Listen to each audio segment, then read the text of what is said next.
Hey guys, Paul over here at Styrene Relics. I want to throw out a couple of things here.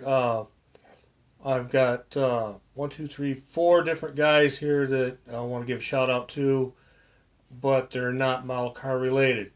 These are uh, these are guys that do the real thing, and and they've got some really cool stuff. A lot of inspiration there, a lot of cool ideas, and so I've been hanging out at their places a little bit lately, and so I just want to pass this along to you guys. You might want to swing over there and take a look at them.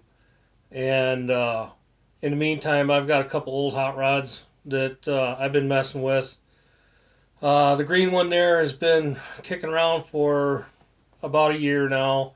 I kind of got away from it only because I goofed on something and it was bugging the crap out of me, and so I just put it away.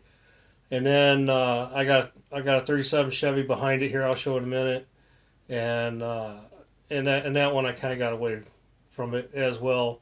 I was doing both of them at the same time, uh, so I don't want to make this too long of a project. But then outside of these shout outs, I've got more stash ads.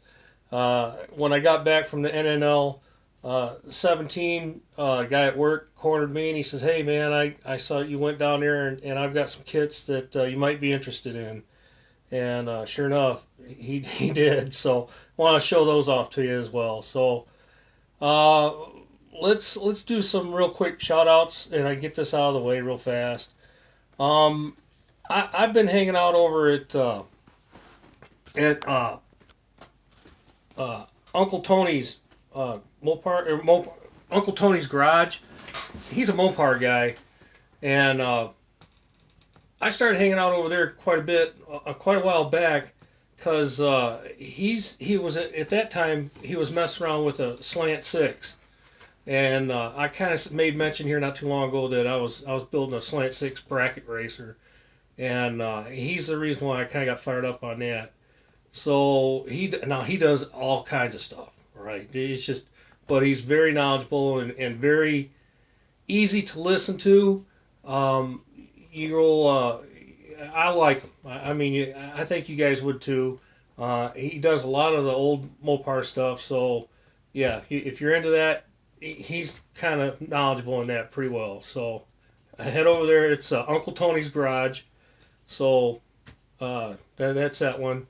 Um, there's another place I've been hanging out at is Hot Rod Hoarders.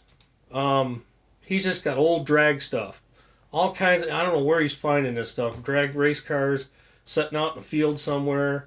A lot of cool old history stuff, man. You may have to go back and look at some of his older stuff, but this guy is finding some off the wall cool stuff. So that you want to take a look at. Another guy that I've been hanging out with, and I'm getting a kick out of him too, because he's just your average Joe.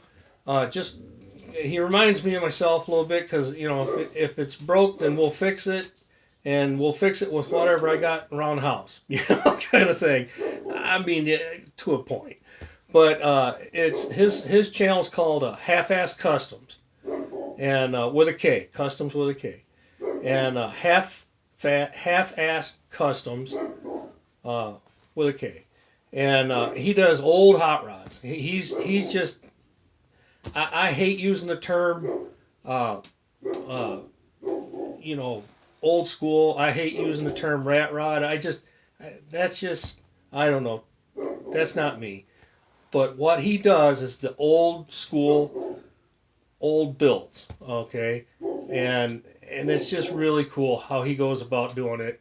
He just makes it happen, and it's not just hot rods. He'll also do like a dump truck or something to that effect, but it's all in that old flavor. So it's not there. You won't see much there that's going to be pristine paint or nothing like that. So it's all in the works. So and he's up in Manitoba, Canada. So that's kind of neat. The next one is, and I just found this guy. not too long ago, just actually a couple of days ago, and just stumbled on him by accident. And his channel's called Grizz's Garage, Grizz apostrophe S's Garage. And this dude, he's got a badass 37. Let me tell you, he's got a nice 55, real nice 55. But his 37 Ford is it, man. And I'm just, there's not too many cars out there that I would really look stupid standing next to, because I'd just be drooling all over and trying to pull my chin up off the floor, off the ground. But his is one of them. He's got one that's like I say, it's a 37 Ford, and it's a 5-window. And you guys know me, I love 5 windows more than I do 3 windows. I'm probably the only guy out there besides him that's loving 5 windows. But it's just a badass looking car, let me tell you. And one of the things that really stuck to me is he's got what I believe to be a 53 Buick headlights in it. And so you got to do a lot of work to get 53 headlights into a 37 Ford. So take a look at that. You guys want to do that. Grizz's Garage. Super, super cool. His car, he's calling it Bad Apple. It's green. And you guys are going to want to take a look at that for sure. Definitely want to see that one for sure. All right, so I bring him up last because his car is just about like this one. It's that same color green, and it's got the white running boards and that.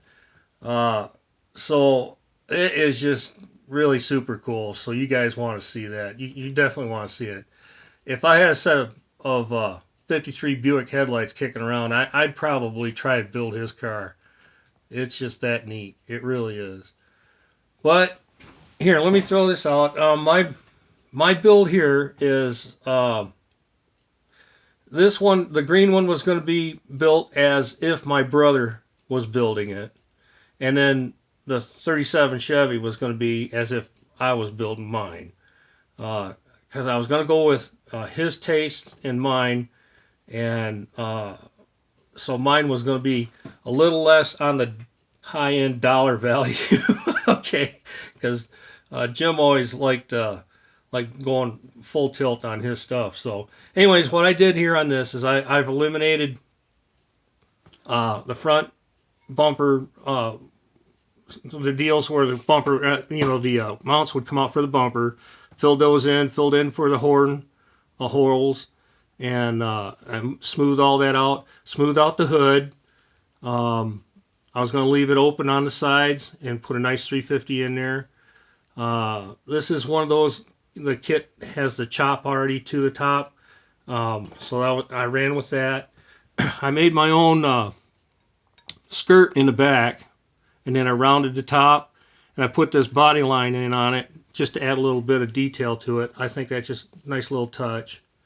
The tail lights I wanted to leave on the stock posts, and then I'll put paint in the tail light. And then I Frenched in the license plate.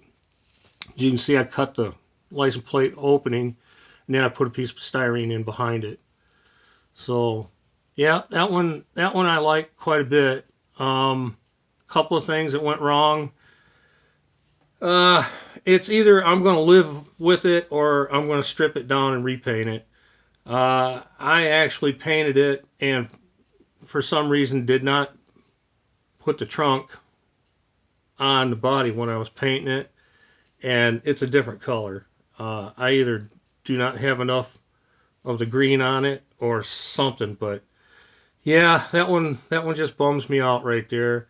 So I'm not sure. And then now since it's been setting for about a year, I've got a little sinkhole right here and a tiny one right here, and those two things right there are just driving me nuts with this car, and it shouldn't.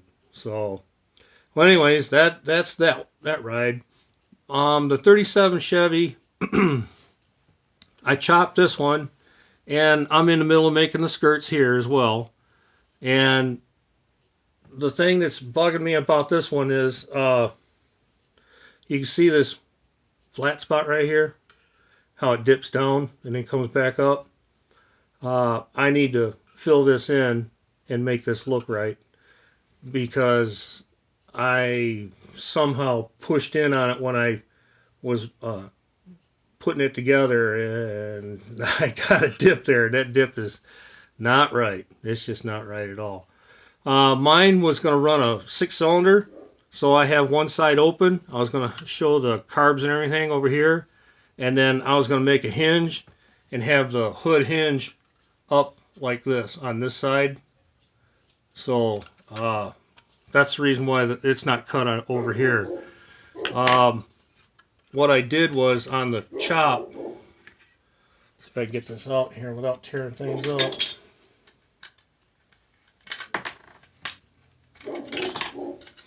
As you can see, I added a piece in from another 37 I had kicking around for a long time.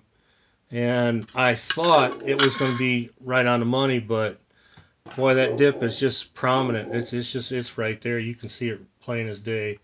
So, not sure how I want to go about filling that in. I'm thinking about just putting some putty in there and hoping for the best. That would really help me out a lot if it did work. But yep. So there's my 5 window on that because I really like those. Let's see what else I got going on. Yeah, okay, so now we're up to stash ads. Well, let me do that. Let me get this thing out of the way. And this stuff out of the way. Well, like I say, the guy stops me after the NNL 17 show and he says, hey, I got a truckload of stuff. So I went out there and I got a nice little tea bucket. It's all in the bags. It's all there. I went through it all, and it doesn't really have a name. I know it's a Revell. It's got the small little opening door. I know you can't make it out without getting it out, but it's got the opening door for the tea bucket. So yeah, this is going to be a neat little build. I'm going to change it up a little bit. It has the disc brakes in the front and some real tiny, wide, fat tires to go on the back. I believe what I'm going to do is run probably a pie crust on the back, and I'm not sure if I'll run the a white wall pie crust, but it'll be a pie crust. And then I may run some, change them into cheater slicks or something, cut some grooves in that for that. And then I'll run a solid wheel up front and eliminate the disc brakes on it, or I'll run a different spoke wheel on the front. And then I got 2. Yeah, this is kind of cool. My older brother had this kit, and I don't know why. As a kid, you always seem to gravitate to something, and I just thought this kit was it. That car was just it for me. So this is like my 4th one I've got with this box art, and and there is at least one complete car in here, and another one that's real close. So I'm not sure what I'll do, but I know the one that's real close. I'm going to make a gasser out of it. That's for sure. There's no doubt in my mind on that. I need a really nice gasser. An AFX gasser? Maybe. I keep saying I want to do that, but I don't know. And the neat thing is, they're both molded in white, so I could do it and not paint it. I don't know. That Corvette is pretty cool, but I'm kind of done doing that. I want to get back to painting stuff again. So, well, here's one of the things that it has got me thinking. I got this kit, all right? Now, it's a nice kit. I like it. I like the convertible, but I don't know if it's just the box art or something, but it's just not doing a whole lot for me. So, I got to thinking, it's got the cuts in it for the the trim work and everything. So the only way you can build this is box stock, what they give you. So I got to looking at it, and guys, I'm getting out of my comfort zone. All right, this is the big thing for me. I don't know what I did with it. There it is.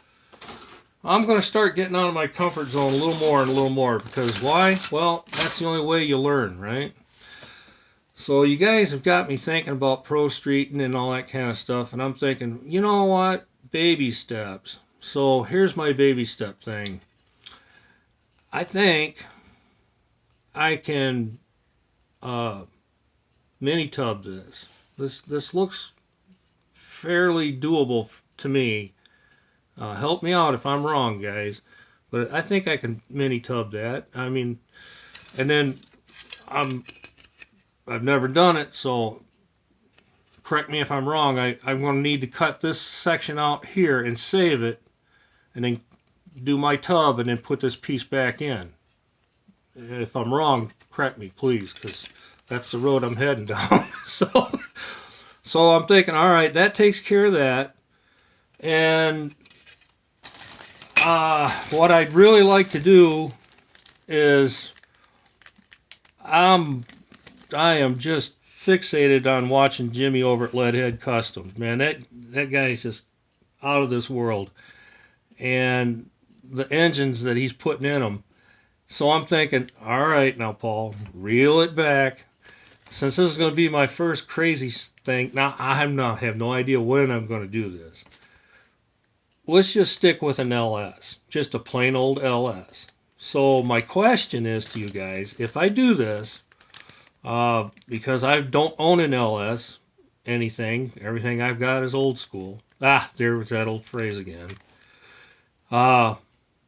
Will it fit in here without having to cut into the firewall and all that? Because if I have to cut into the firewall, it's not a big deal. I just need to know really kind of what to expect. And I get it. I know you really won't know until you dive into it, but I'm sure somebody's done a 55 with an LS in it. So really all I'm looking for on this particular build is going to be a mini tub LS, and I'm just going to make it real clean and good looking. I'm thinking about swapping the colors around on this, all black with maybe a peach in the back here. I'm leaning towards something in that line. So, yep, that's what I got, guys. Boy, this has really turned into a longer video than I wanted, but a few shout outs I just wanted to say, and I appreciate you guys coming around. I do. I'm glad you come by. If this is something you guys are interested in, shoot me a like and a subscribe. That's great. If not, yeah, that's cool too. Just let me know, because I'm trying some. I'm gonna start trying some new stuff for me, because I've not done some of this stuff that you guys are getting into, and I'm digging it. Don't get me wrong, but it's different. It's different for me, because I was thinking, all right, let's try something new, and I went and looked at Gundams and stuff like that, and yeah, it's not me. It's not. I don't have anything against it, but that stuff's not for me. So I'm thinking, all right, let's go down this avenue. So yeah, give me some info, guys, if you feel like it. I mean, it's no big deal. So all right, appreciate you guys stopping by. I really do. Like, subscribe, all that kind of stuff. All right, we'll talk at you later, guys. All right, bye bye.